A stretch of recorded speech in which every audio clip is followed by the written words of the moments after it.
দিনের সাহাবীরা ঈমান শিখার আগে, ইসলাম শিখার আগে তাজিলে রাসূল শিখো, রাসূলের আদব শিখো। যার ভিতরে রাসূলের তাজিম নাই, আদব নাই, তার ভিতরে ইসলাম ঈমান ঢুকতে পারে না।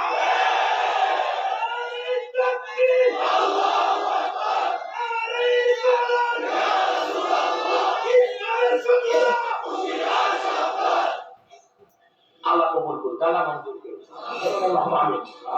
আজ সারা দেশে আমাকে একদম মুরব্বী অপবাদ দেয়, আব্বাসী কথায় কথায় কাফের বলে।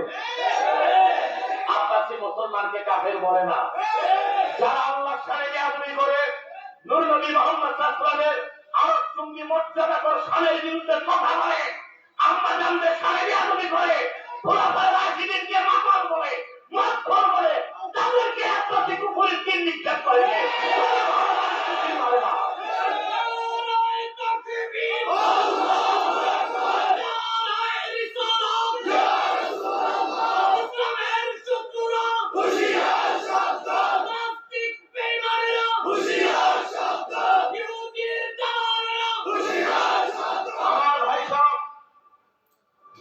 একটি মানুষ মনে রাখবেন, মুমিন হতেও দেরি লাগে না, কাফের হইতেও দেরি লাগে না।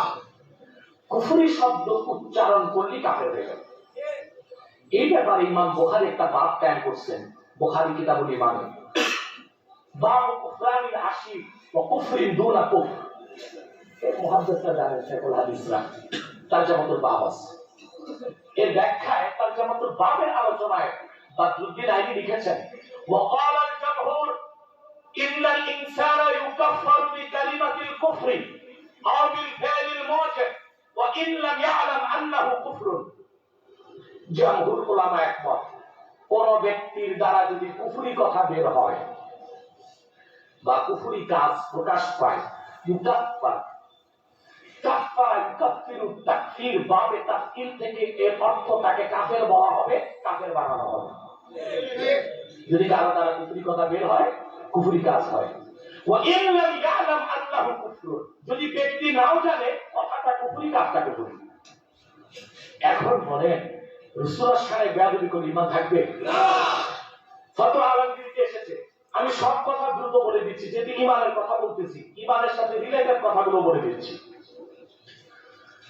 ফতোয়া আলমগীর, যেটাকে ফতোয়া হিন্দিয়া বলে, সেখানে আছে হযরত আদম, তিনি প্রথম কাপড় সেলাই করছেন, কাপড় তৈরি করছেন, সেলাই না, কাপড় সেলাই করে টেইলার। কাপড় যারা বানায় এদের বাংলাদেশে কি বলে? তাঁতি। আরেকটা আঞ্চলিক শব্দ আছে না, জোলা, উর্দুতে বলে জোলাহা। আমাদের দেশে কেউ যদি জানে ছেলেটা জোলা, এর কাছে মেয়ে দিয়ে দেয়, কিন্তু মানুষের খবর নাই। যত 12 তলা 20 তলা গার্মেন্টস ফ্যাক্টরি সবই তো জোলা, কাপড় বানায়। ও সিরাজগঞ্জের জোলা রিক্সায় চলে, এই জন্য জোলা। আর ঢাকার জোলারা প্যারাডো বিএমডব্লিউ তে চলে, এই জন্য এরা শিল্পপতি হয়ে গেছে। একই কাজ, কাপড় বানায় যে সেই জোলা। গার্মেন্টস চলাও কি থাকে,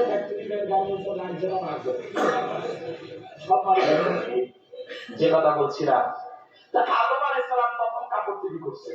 ফতোয়া আলমগীরকে কেউ যদি বলে হযরত আদম জোলা ছিল, সে কাফের হয়ে যাবে। কেন? আমি আপনার কাপড় বানাইলে জোলা হইতে পারি, আদম নবী কাপড় বানাইছে, জোলা হইলে সমস্যা কি? আল্লাহ রাসূল বলেছেন, ইউনূস ইবনে মাত্তাকে কেউ যদি বলে কাঠ মিস্ত্রি, সে কাফের হয়ে যাবে। আসলে তিনি কাফের কাজ করতেন। তার কারণ হলো ফতোয়া কাজী খানে এসেছে, ইন্না ইস্তিগফাফাল আমবিয়াই কুফর, নবীগণের শান খাটো করা কুফরি।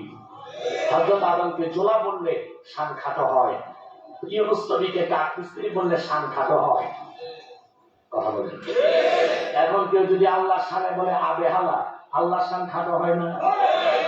নূর নবী মুহাম্মদ সাল্লাল্লাহু আলাইহি ওয়াসাল্লামের শানে যদি বলে, যেটা আমাদের ক্ষেত্রে আসে সিক্স প্যাক, এরকম শব্দ ব্যবহার করে রাসূলুল্লাহর শানে গাফলতি হয় না? আম্মা জানদেরকে যদি বলে মা খাদিজাকে ইনটেক ছিল না, তালাক্কা মুড়ি 3 বার ইউজ, আরে কোন ইহুদিও তো এই কথা মুখে আনতে পারেনি। তারপরে হযরত আলী মাতাল ছিলেন, অথচ হযরত আলী ঈমান এনেছেন 12 বছর বয়সে, আর হযরত আলীর জন্ম কাবাগরের ভিতরে। এই জন্য ওনার মায়ের রক্ত বের হয়নি। হযরত ওমরকে বলছে মাতাল ছিল। এত লাগামহীন বক্তব্যের পর তাদেরকে আমরা কুফরি ফতোয়া দেই, দোষটা আমাদের হয়ে যায়। চোর চুরি করছে তার দোষ না, ম্যাজিস্ট্রেট রায় দিয়েছে 10 বছর জেল, ম্যাজিস্ট্রেটের দোষ। আমার ভাই সব সাদেকিন হইতে কয়টা জিনিস লাগবে? ঈমান, ইয়াকিন, জিহাদ। ঈমান, ইয়াকিন, জিহাদ, এই তিনটা যার মধ্যে থাকবে সে সাদেকিন। তাকে পীর মানা যাবে, সে নেতা হলে তাকে নেতা মানা যাবে। সুবহানাল্লাহ। আমার ভাই সব জিবরিল রাসূলুল্লাহর কাছে আসলেন, রাসূলুল্লাহর হাঁটুর সাথে হাঁটু লাগায়া রাসূলুল্লাহর দুই রানের উপর দুই হাত রেখে মাথা নত করে অনেকগুলো প্রশ্ন করলেন। এর মধ্যে একটা প্রশ্ন করলেন, আখবিরনি আনিল ইসলাম, ইসলাম কি?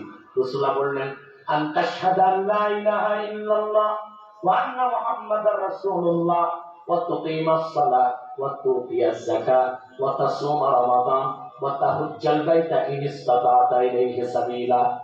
তুমি সাক্ষী দিবে নিশ্চয় আল্লাহ ছাড়া কোনো মাবুদ নাই, তুমি আরো সাক্ষী দিবে নিশ্চয় মুহাম্মদ